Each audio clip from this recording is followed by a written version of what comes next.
সরকারি আবাস প্রকল্পে প্রথম কিস্তির টাকা হাতে পাওয়ার পরই সেই টাকা খরচ না করে উল্টে বিডিও অফিসে ফেরত দিয়ে দিলেন এক যুবক। কারণ তার দাবি, বর্তমান বাজার দরে 1,20,000 টাকায় বাড়ি তৈরি করা সম্ভব নয়। এই ঘটনাকে ঘিরে এলাকায় শুরু হয়েছে একটা ব্যাপক আলোচনা। ঠিক কি ঘটেছে আপনিও জানতে চাইছেন তো? হঠাৎ করে কেন এমন সিদ্ধান্ত নিলেন ওই যুবক? ঘটনাটি ঘটেছে পূর্ব মেদিনীপুর জেলার নন্দীগ্রাম 1 নম্বর ব্লকের চম্পাইনগর এলাকায়। সেখানকার বাসিন্দা শেখ মুখলা আজম সরকারি আবাস প্রকল্পের প্রথম কিস্তির টাকা ফেরত দিয়ে তিনি নজর কেড়েছেন। জানা গিয়েছে, আবাস প্রকল্পে তার মায়ের নামে বাড়ি তৈরির অনুমোদন হয়েছিল। সেই অনুযায়ী প্রথম কিস্তির টাকা তাদের ব্যাংক অ্যাকাউন্টে জমা পড়ে। এরপর বাড়ি তৈরির প্রস্তুতি শুরু করেন শেখ মুখলা আজম। তিনি বাজারে গিয়ে বাড়ি তৈরির জন্য প্রয়োজনীয় বিভিন্ন জিনিসের দাম জানতে চান। ইট, বালি, সিমেন্ট, রড সহ অন্যান্য নির্মাণ সামগ্রীর বর্তমান মূল্য যাচাই করেন। আর সেই হিসাব কষার পর তিনি বুঝতে পারেন, বর্তমান বাজার দরে সরকার যে মোট অর্থ বরাদ্দ করেছে সেই টাকায় একটি পাকা বাড়ি তৈরি করা কার্যত সম্ভব নয়। শেখ মুখলা আজমের দাবি, দ্রব্যমূল্য অনেকটাই বেড়েছে, নির্মাণ সামগ্রীর দাম আগের তুলনায় অনেক বেশি, তাই 1,20,000 টাকায় বাড়ি তৈরি করা আর বাস্তবে সম্ভব নয়। এ কারণে তিনি সিদ্ধান্ত নেন, সরকারি টাকা নিয়ে এমন কোনো কাজ শুরু করবেন না যা শেষ পর্যন্ত সম্পূর্ণ করা যাবে না। তারপর তিনি একেবারে সরাসরি নন্দীগ্রাম 1 নম্বর ব্লকের সমষ্টি উন্নয়ন আধিকারিক বা বিডিওর অফিসে পৌঁছে যান। সেখানে গিয়ে তিনি আবাস প্রকল্পে প্রথম কিস্তির পুরো টাকাটাই ফেরত দিয়ে দেন। এই সিদ্ধান্তের কারণেও তিনি একেবারে স্পষ্টভাবে জানিয়ে দিয়েছেন তার বক্তব্য। তিনি বলছেন যে যদি বাড়ি তৈরি করতে না পারেন তাহলে ভবিষ্যতে প্রশাসনের পক্ষ থেকে হয়তো আইনি ব্যবস্থা নেওয়া হতে পারে। আর সেই ধরনের কোনো আইনি জটিলতায় তিনি পড়তে চান না। তাই আগে থেকেই সরকারি এই টাকা তিনি ফেরত দিচ্ছেন এবং সেটাকেই সঠিক সিদ্ধান্ত বলেই মনে করছেন। শেখ মুখলা আজম বলছেন, বর্তমান পরিস্থিতিতে অসম্পূর্ণ বাড়ি তৈরি করে পরে সমস্যায় পড়ার চেয়ে সরকারি অর্থ ফেরত দেওয়াই তার কাছে বেশি যুক্তিযুক্ত মনে হচ্ছে। একবার শোনাই টাকা ফেরত দেওয়া যুবক শেখ মুখলা আজম ঠিক কি বলছেন সেই বক্তব্য। ফেরত দিলাম কারণ এখন যা বর্তমানে যা দ্রব্যমূল্যের যা দাম, আপনার ইট থেকে বলুন, সিমেন্ট থেকে বলুন, আপনার বালি থেকে বলুন, অনেক বেড়ে গেছে। তো এই কারণে 1,20,000 টাকায় কোনো মতে একটা বাড়ি কমপ্লিটভাবে করে ওঠা সম্ভব নয়। আপনি মিস্ত্রি খরচা থেকে বলুন, সমস্ত কিছুর কারণে আমি দেখলাম যে একটা বাড়ি 1,20,000 টাকায় কোনো মতে সম্ভব নয়। তো এই কারণে প্রথম কিস্তির যে টাকাটা যে ঢুকেছিল অ্যাকাউন্টে, সেই টাকাটা আমি এখানে জমা দিলাম। অনেকেই ওই যুবকের সততার প্রশংসা করেছেন। তাদের মতে সরকারি টাকা নিজের কাছে রেখে না দিয়ে স্বেচ্ছায় ফেরত দেওয়া একটি ব্যতিক্রমী সিদ্ধান্ত। আবার অনেকে বলছেন এই ঘটনা বর্তমান বাজার দর এবং বাড়ি তৈরির প্রকৃত খরচ নিয়ে নতুন করে একটা প্রশ্ন তুলে দিয়েছে। সমস্ত বিষয়টা নিয়ে আমার কলিগ চন্দন সেনাপতি তার রিপোর্টে কি তুলে ধরেছেন, আসুন দেখাই। পূর্ব মেদিনীপুর জেলার নন্দীগ্রাম বিধানসভার একটি ঘটনা সোশ্যাল মিডিয়া, নন্দীগ্রামের রাজনৈতিক মহল এবং পূর্ব মেদিনীপুর জেলা জুড়ে একটা জোরালো বিতর্ক তৈরি করেছে। যেটা জানা গিয়েছে যে নন্দীগ্রাম বিধানসভার 1 নম্বর ব্লকের চম্পাইনগরের এক যুবক, তিনি সরকারি প্রকল্পের টাকা পেয়েও সেই টাকা তিনি ফেরত দিয়েছেন স্থানীয় প্রশাসনিক দপ্তরে।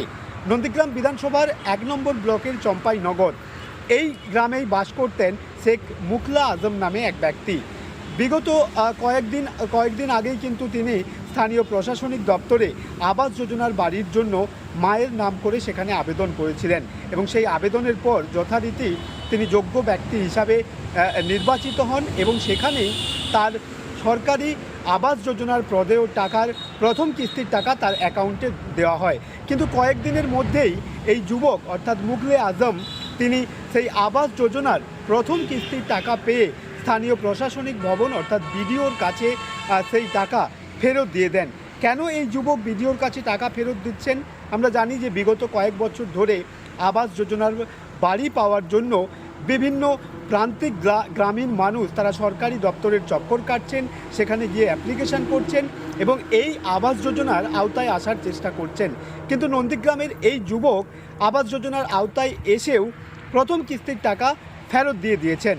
এই যুবক অর্থাৎ মুখলে আজম তিনি যেটা জানাচ্ছেন যে আবাস যোজনার প্রথম কিস্তির টাকা পেয়েছিলাম, কিন্তু সেখানে যে পরিমাণ টাকা স্যাংশন করা হয়েছে সেই টাকায় বাড়ি তৈরি করা সম্ভব নয়। যুবক বলছেন যে সরকার বাড়ি তৈরি করার জন্য 1,20,000 টাকা দিচ্ছেন, কিন্তু সেই টাকায় কোনোভাবেই বাড়ি তৈরি করা সম্ভব নয়। এই যুবক আরও বলছেন যে যেভাবে বাজারে দ্রব্যমূল্যের বৃদ্ধি হচ্ছে, সেই দ্রব্যমূল্যের বৃদ্ধির কারণে এই 1,20,000 টাকায় সরকারি প্রকল্পের বাড়ি তৈরি করা কোনোভাবেই সম্ভব নয়। উল্টে তিনি আরও বলছেন যে বাড়ি তৈরি না করলে স্থানীয় প্রশাসনের মাধ্যমে যে উপভোক্তা সরকারি টাকা পেয়েও বাড়ি তৈরি করছে না, তার এগেনস্টে সরকারিগতভাবে আইনি পদক্ষেপ নেওয়া হচ্ছে।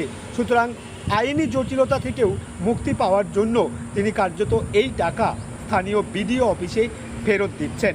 এই ঘটনা প্রকাশ্যে আসার পর কার্যত সোশ্যাল মিডিয়া সহ নন্দীগ্রাম এমনকি পূর্ব মেদিনীপুর জেলা জুড়ে একটা জোরালো চর্চা শুরু হয়েছে, যেখানে প্রত্যন্ত গ্রামীণ মানুষ তারা সরকারি এই প্রকল্পের আওতায় আসার চেষ্টা করছেন, সেখানে এই যুবক কিভাবে সরকারি প্রকল্পের আওতায় আসার পরেও সেই টাকা স্থানীয় প্রশাসনিক দপ্তরে ফেরত দিচ্ছেন।